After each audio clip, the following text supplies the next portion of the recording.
Welcome.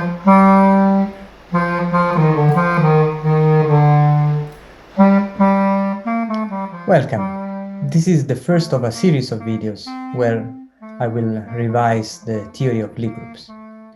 I will do this revision for two reasons. First, subRiemannian structures on Lie groups are very interesting. They appear in several situations, even in mechanics, and they are in some sense easier to study than general manifolds. Two, subRiemannian manifolds have the property that they admit tangent spaces that are themselves special subRiemannian Lie groups. So if Lie groups are totally new to you, I suggest you to look at the lecture notes that I wrote for a previous course. For the link, see the description of the video. A Lie group is a differentiable manifold with a smooth group structure. Namely, a Lie group, let's call it G, is a differentiable manifold. And here, to be precise, we don't require that is connected, but I say that it is still second countable, but not necessarily connected. Even if when we will do subRiemannian geometry, we will assume it is connected. Together with a group structure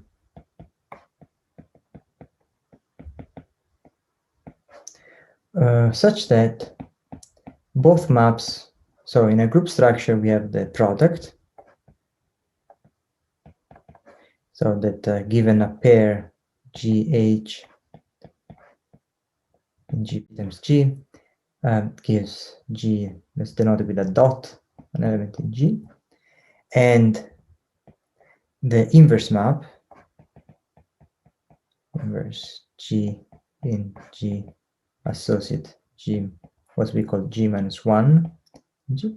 We assume that these maps are smooth, C infinity. Okay. Equivalently, one can really just write these two conditions together and say that the map GH goes to GH minus 1 is smooth.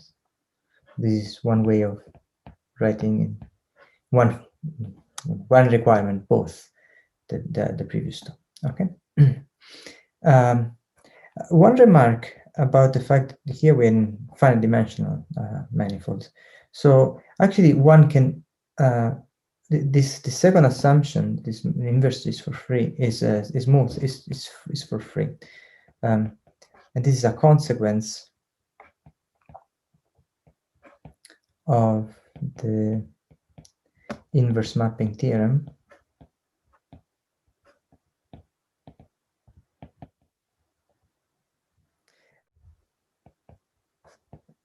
The assumption that G goes to G minus 1 is smooth is superfluous, is for free.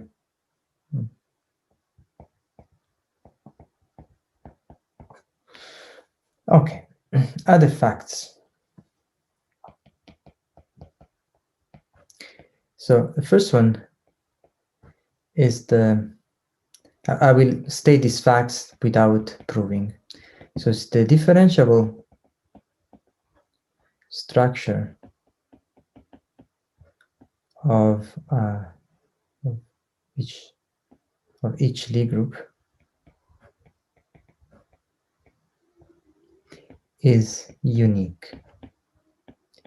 What does it mean? This means that every two differentiable structures, namely structure of differentiable manifolds, on the same topological group. So in other words, you have the same group structure, the same topology, and now the structure, the multiplications are smooth, then consequently the two differentiable structures are diffeomorphic. So really we can think of this as something associated only to the topology of the manifold and the group structure. Second, every Lie group, so we define as a differentiable manifold, but actually you always have a unique structure of analytic manifold, where the product, the inverse, is an analytic map.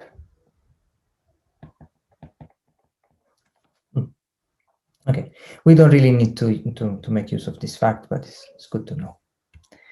Okay, some notations. Actually, this is just for groups, but they're very important. I will use a lot. Okay, so first notation is the identity element.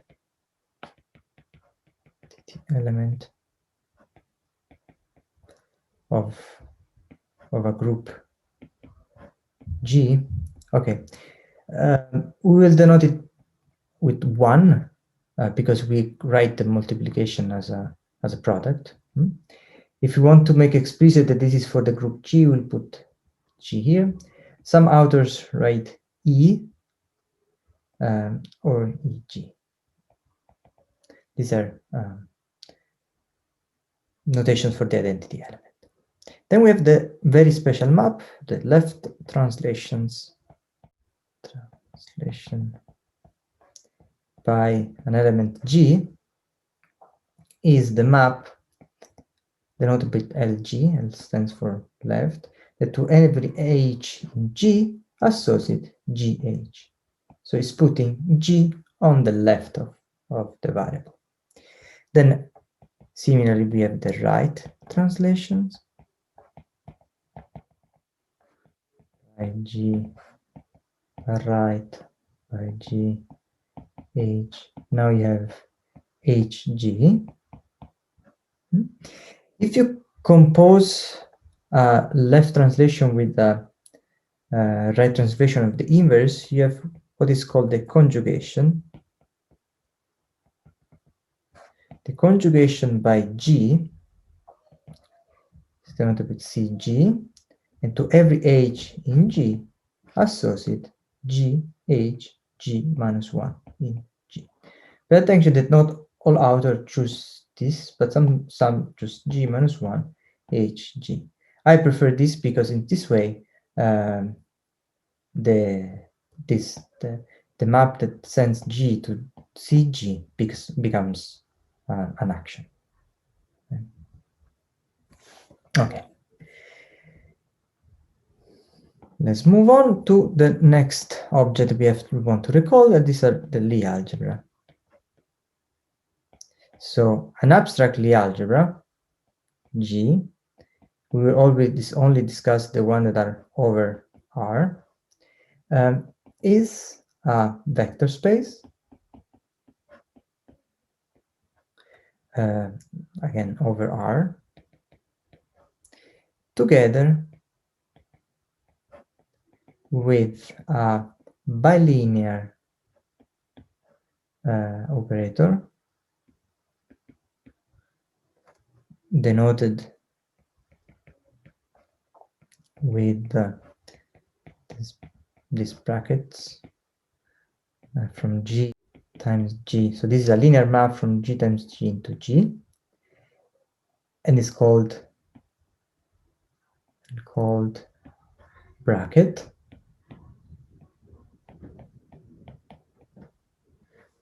such that one, we have anticommutativity, xy is equal to minus yx. This is called anticommutativity.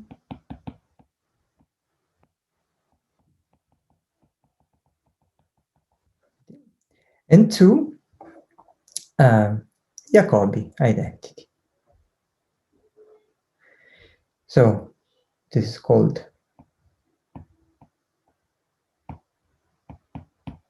Jacobi identity. Okay, all of this before are for all x, y, and z in G. Okay. Now let's see very quickly some examples that are important. Okay. So there is the trivial example, Rn or any other vector space with the constantly equal to 0 bracket. This is called the abelian Lie algebra. Abelian Lie algebra. Then, very important is the space of vector fields on a manifold with bracket the bracket of vector fields, where remember that this is compositions of derivations. There's a difference of these two objects. Each of them is not a derivation, but then when you take the difference, this is a derivation, namely it's another vector field of that. Third, you can take the matrices n times n with actually the same formula, but now when you have matrices, this is just a composition of matrices and difference of matrices. So this becomes a Lie algebra. Easy to check that you have Jacobi. Now this example can also be generalized. You take a vector space, and you consider end V to be the linear morphisms, linear maps from V to V. Okay, and then this Lie algebra. So the Lie algebra, namely this set with this product, with this bracket, is denoted with small g of V, GL of V. Okay.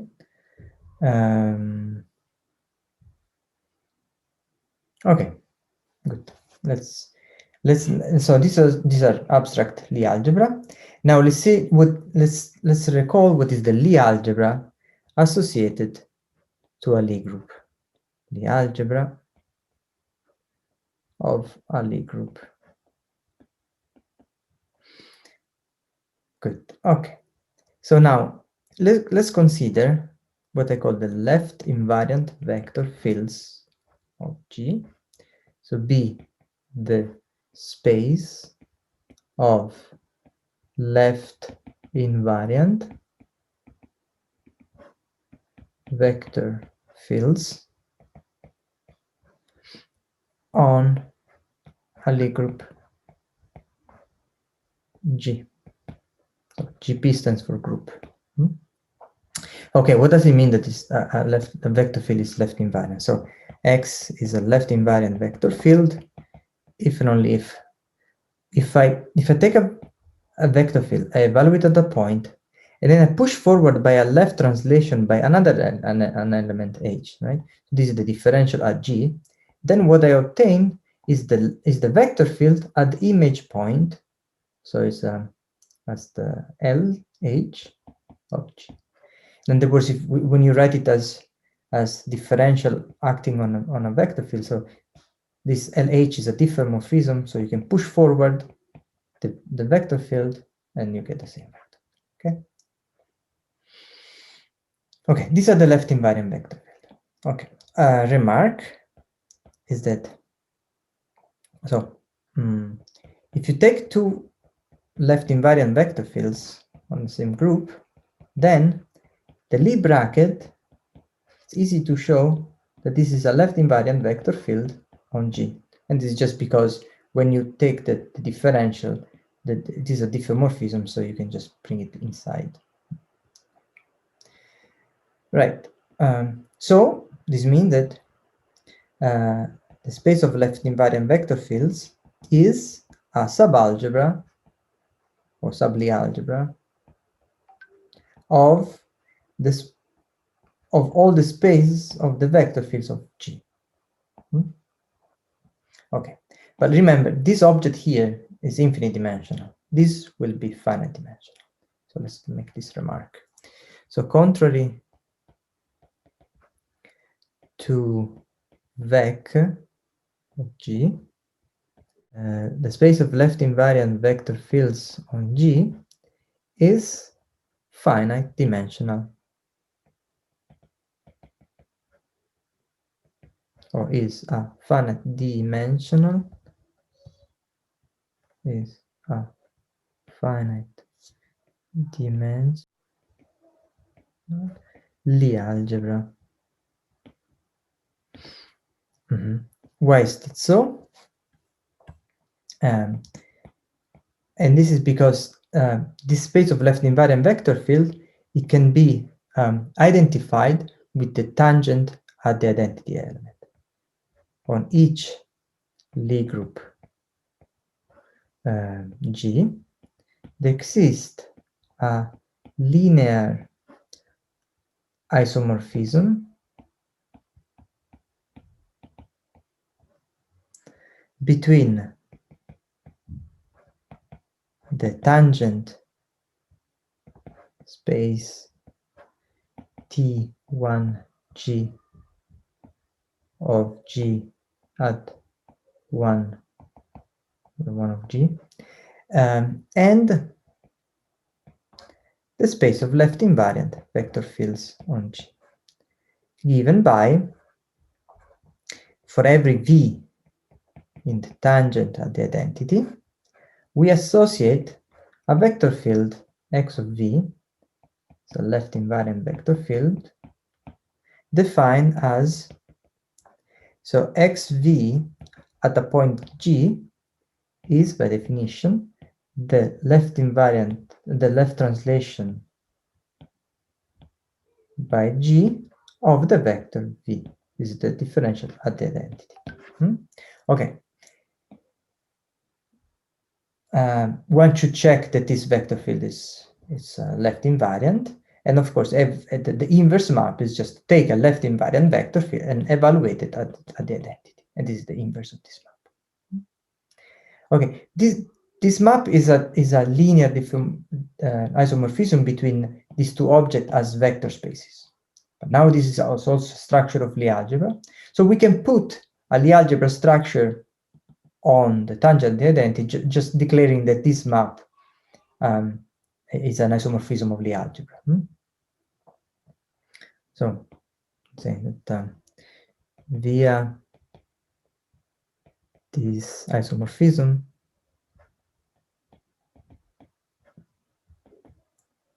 of vector spaces, also T1G gets or becomes the algebra structure.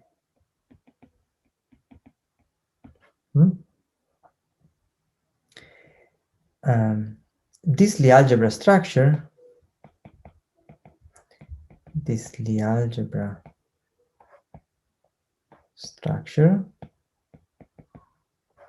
is called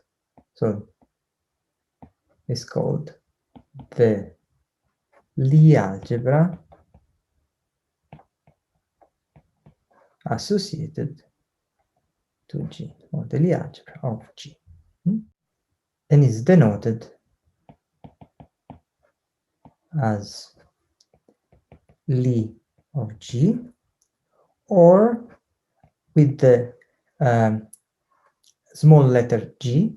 So if you have a group with a letter, you denote with this other font the same group. So if G, G, or H, H. And so this is this letter is with the font Matfrag. Okay. So let me clarify this fact. So this algebra, the G, is an algebra that has, you can think of it as abstractly algebra with two possible representation. Is so sometimes interpreted as the space of left-invariant vector fields on G with brackets of vector fields,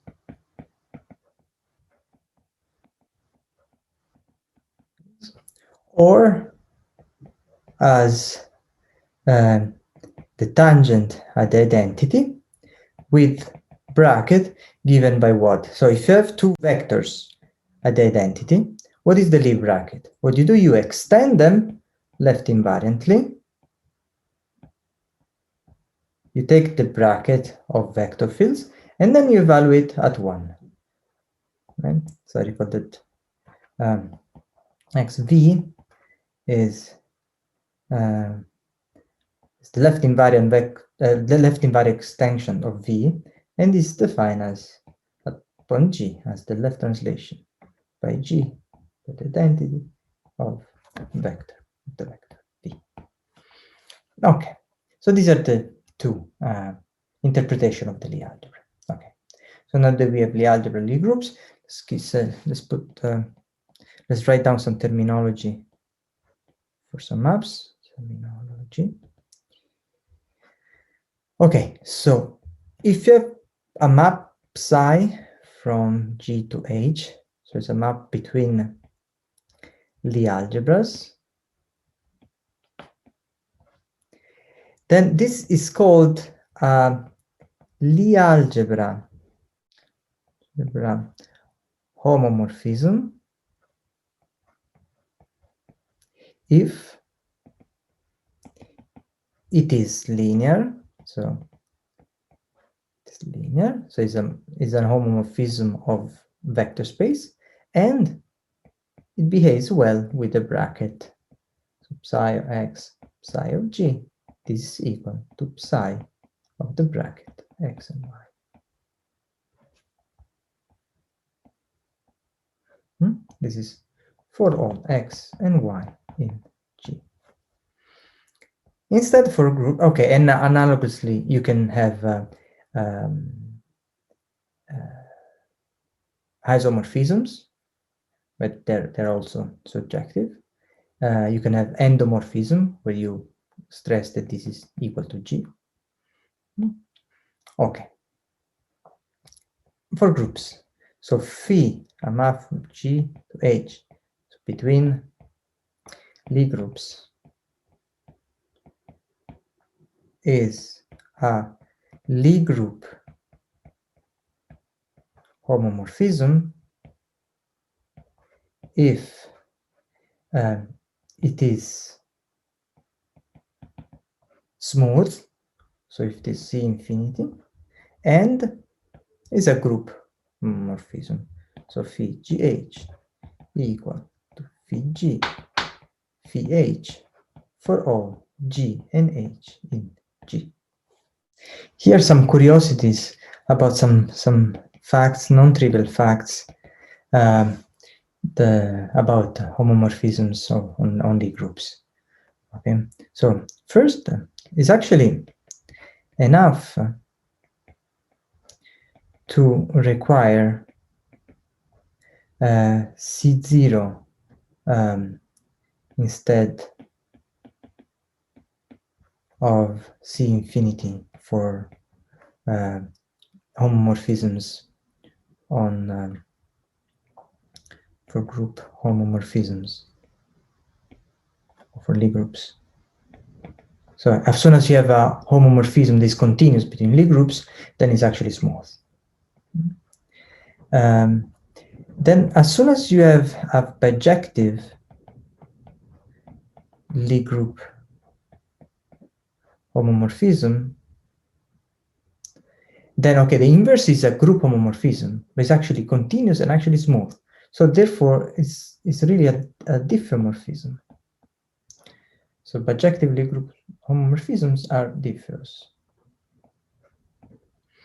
A third is when you have an injective Lie group homomorphism, then it is an immersion. Namely, the differential is injective. This will be consequence of fact after one develop the theory of Lie groups, especially when one construct the exponential map. I will probably not discuss these results because we don't need them.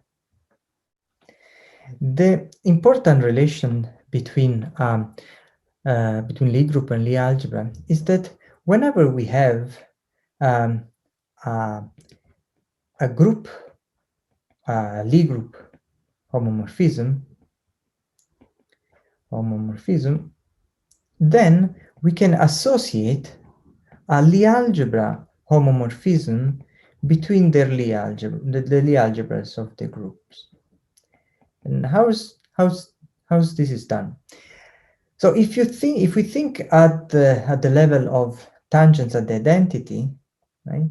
So if we think of the Lie algebra as a vector space as tangent at the identity, then what we could do is we take a vector at the tangent at the identity, and you map it with the differential at the identity. Remember, phi is smooth, so this is well defined, and this is a vector that belongs to the tangent at the identity of H, tangent at H, right? So, and at least this setwise is a well-defined map, okay? Let's call this map the Lie algebra homomorphism induced by phi, okay? So at the moment, it's really not clear why this should behave well with that bracket, okay? So why it is indeed a Lie algebra homomorphism, okay? It's just a linear map. And I want you to observe something, that if you take X left-invariant vector field on G, then you would like to associate another left-invariant vector field on H now, okay? Now, this writing would be clear if phi is a diffeomorphism. So if you have a diffeomorphism, you can push forward a vector field, okay? So maybe still not clear why it's a left-invariant vector field, but it's definitely a vector field. The fact is that the map phi may not be injective, may not be surjective, okay? So how should one interpret this as a left-invariant vector field, okay? Now let me just write some exercise that is not so difficult, but one should. Solving this exercise, one understand why this map phi star is a Lie algebra homomorphism. So since phi is a Lie group homomorphism, then d phi of x really induces a left-invariant vector field. Namely, if 2 points go to the same point, the differential applied to the vector field x, let's say, they go to the same vector. And moreover, the vector field that is defined in the image of phi really extends to our left-invariant vector, okay? And therefore, from this fact, one deduces that phi star is a Lie algebra homomorphism.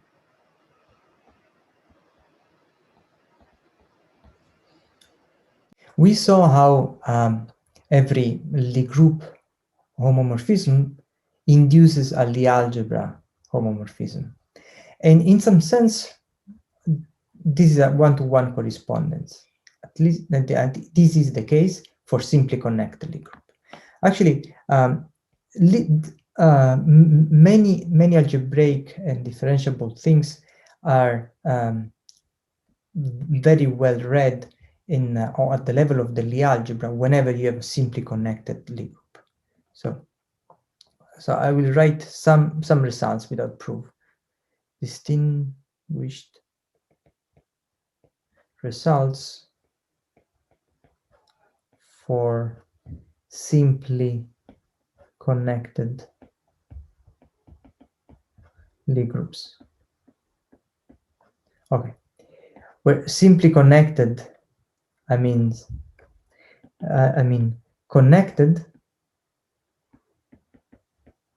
and with the trivial fundamental group.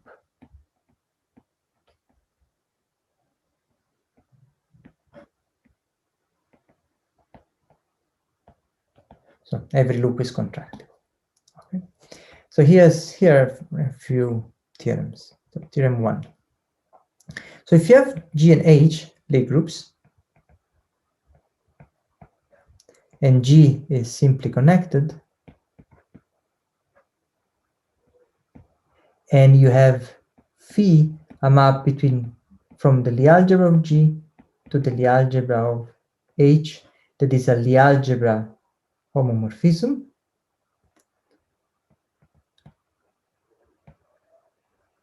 then there exists an actual unique phi from G to H Lie group homomorphism such that its Lie algebra homomorphism is phi.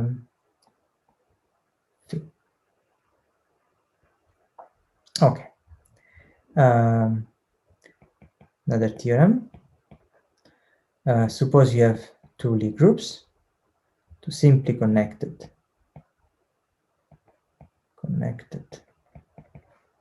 Lie groups with isomorphic Lie algebras. Okay. Actually, this fact tells you that this is actually, so if there is a Lie algebra isomorphism between the Lie algebras, there is a Lie algebra homomorphism, a Lie group homomorphism. So then they are isomorphic as Lie groups. Okay, this is isomorphic as Lie algebra. Instead, this is isomorphic as Lie groups. One more theorem. This is called Adjoint theorem. And for all the algebras, there exists a subalgebra of GLN. So this is the GL of Rn, such that is isomorphic to your algebra. So inside the n by n matrices, you find any possible Lie algebras, if n is large enough.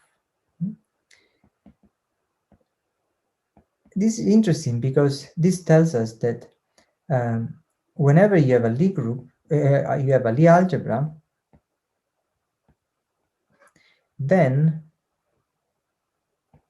there exists a Lie group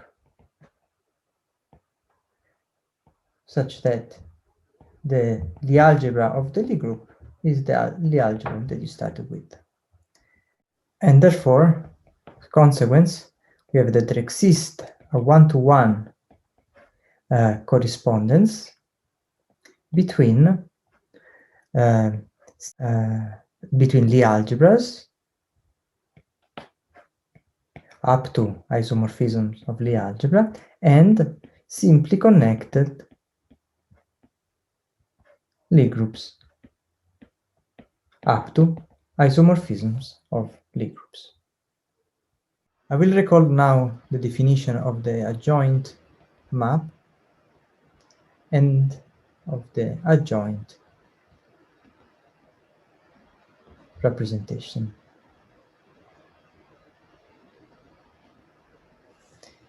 So here's the definition. So little add. So given a Lie algebra, an abstract Lie algebra, then we call little add the map that goes from G to GL of G. So remember, so GL, little GL, this is the space of linear endomorphisms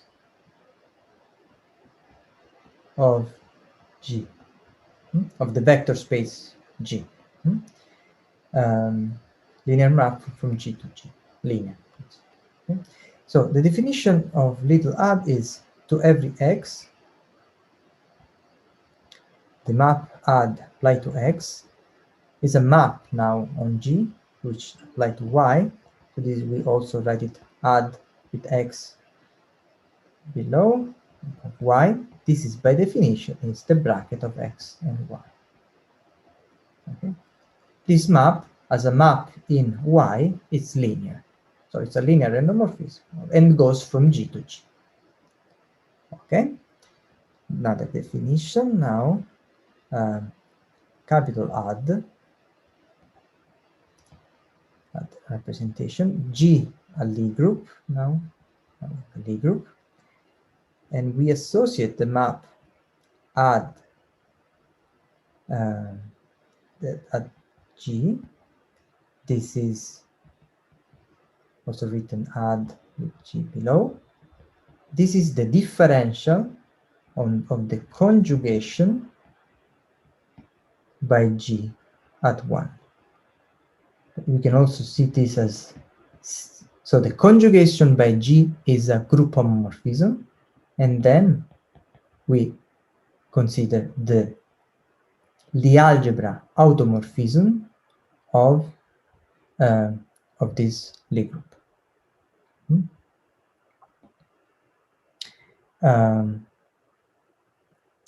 Let's remark something. So add G goes from G to G, and add G can be seen as the group of Lie algebra automorphisms of G. The GLG, these are the linear isomorphisms of G. Okay, what is the inverse? The inverse of add G is just add of G inverse. Okay? These are two important maps. If you like the video, you can let me know by clicking the like button. This will also suggest the course to other people. If you want to see more videos on subRiemannian geometry, please subscribe to the channel clicking below. Bye.